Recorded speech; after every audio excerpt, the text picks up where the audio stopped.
রান্নাবাটির পক্ষ থেকে সকল দর্শক বন্ধুদের স্বাগত জানিয়ে শুরু করছি আজকের রেসিপি। আজকে বানিয়ে ফেলেছি রুই মাছের দারুণ স্বাদের একটি রেসিপি। এর জন্য প্রথমে রুই মাছ তো অবশ্যই লাগবে। এখানে 400 গ্রাম পরিমাণে রুই মাছ রয়েছে। রুই মাছটাকে ভালো করে কেটে ধুয়ে নেওয়া হয়েছে। এবার এর মধ্যে পরিমাণ মতো হলুদ গুঁড়ো, পরিমাণ মতো লবণ আর 1 টেবিল চামচ পরিমাণে দিয়ে দিচ্ছি সর্ষের তেল। এবার সমস্তটা ভালো করে মেখে নেব। একটু সর্ষের তেল দিয়ে যদি রুই মাছ বা যে কোনো মাছ মাখা যায় তাহলে কিন্তু ভাজবার সময় খুব একটা ফাটে না বা তেলও ছিটকোয় না। এটা একটা টিপস বা ট্রিক্স হিসেবে আপনারা কিন্তু কাজে লাগাতে পারেন। এবার ভাজতে দেব। কড়াইতে সাদা তেল গরম করে মাছটা ছেড়ে দিচ্ছি। আমি আজকের এই রান্নাটা সাদা তেলেই করছি, চাইলে আপনারা সর্ষের তেলও ব্যবহার করতে পারেন। এবার মাছটাকে ভাজতে দিয়ে একটা মশলা তৈরি করে নেব। মাছটা ভাজতে একটু সময় লাগবে। মিডিয়াম টু লো ফ্লেমে রেখে একটু লালচে রং করে কিন্তু মাছটা ভেজে নিতে হবে। মাছটা একটু কড়া করে ভাজবো এই রেসিপিটার জন্য, তাহলে খেতে অনেক বেশি সুস্বাদু হবে। এদিকে এবার মশলাটা তৈরি করে নিচ্ছি। এর জন্য নিয়ে নিচ্ছি একটা বড় সাইজের টমেটো রাফলি কেটে, এর সাথে নিয়ে নিচ্ছি মাঝারি সাইজের একটা পেঁয়াজ যেটা টুকরো করে নিয়েছি, এটাও রাফলি কেটে নিয়েছি। এবার নিয়ে নিচ্ছি 1 ইঞ্চি পরিমাণে আদার কুচি আর বেশ কয়েকটা রসুনের কোয়া, আর এর সাথে নিয়ে নিচ্ছি ধনে পাতার কুচি, আর তার আগে দিয়ে দিচ্ছি বেশ কয়েকটা কাঁচা লঙ্কা। এখানে আমি 5টা মতো কাঁচা লঙ্কা নিয়ে নিয়েছি।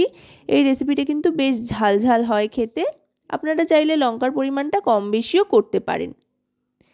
এবার পেস্ট করে নিয়েছি। এই পেস্টটা সরিয়ে রেখে এবার মাছ ভাজাটা তুলে নেব, কারণ কিনা দেখুন মাছটা কিন্তু ভাজা হয়ে গিয়েছে। দুপিঠটায় খুব সুন্দর একটা রং চলে এসছে, লালচে রং। এবার মাছ ভাজাটা তুলে নেব।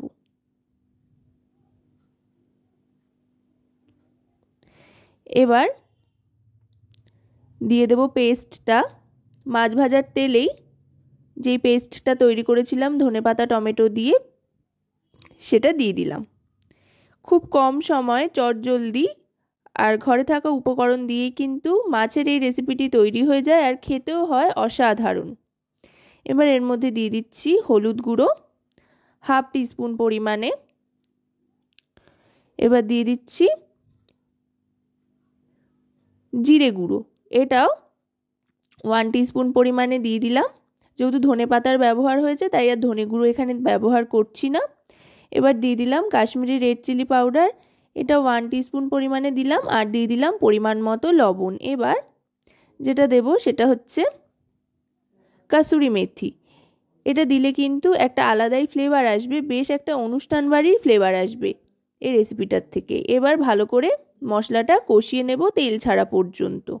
আশা করব রেসিপিটি আপনাদের ভালো লাগবে। যদি রেসিপিটি আপনাদের ভালো লাগে তাহলে অবশ্যই রান্নাবাটি চ্যানেলটিকে সাবস্ক্রাইব করে লাইক শেয়ার কমেন্টের মাধ্যমে আমাদের পাশে থাকবেন। আর যদি রেসিপিটি আপনারা আমাদের ফেসবুক পেজ থেকে দেখেন তাহলে অবশ্যই রান্নাবাটি ফেসবুক পেজটিকে ফলো করার অনুরোধ রইল।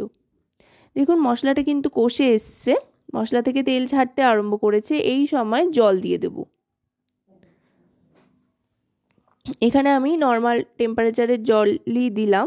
ঈষৎ উষ্ণ গরম জল চাইলে আপনারা ব্যবহার করতে পারেন, তবে এমনি জলও দিতে পারেন। যেহেতু এখানে সেদ্ধ হওয়ার কোনো ব্যাপার নেই, কোনো কিছু নেই, শুধু গ্রেভিটা ফুটে ওঠা পর্যন্ত অপেক্ষা করতে হবে ভালো করে, তাই এখানে নর্মাল জলই দিলাম।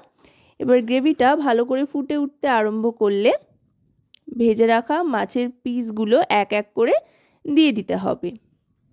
গরম গরম ভাতের সাথে এই রেসিপিটা থাকলে কিন্তু আর কোনো কিছুরই প্রয়োজন হয় না। আর এই শীতের আমেজে ধনেপাতার ফ্লেভার তো একটা আলাদাই অনুভূতি দেয়।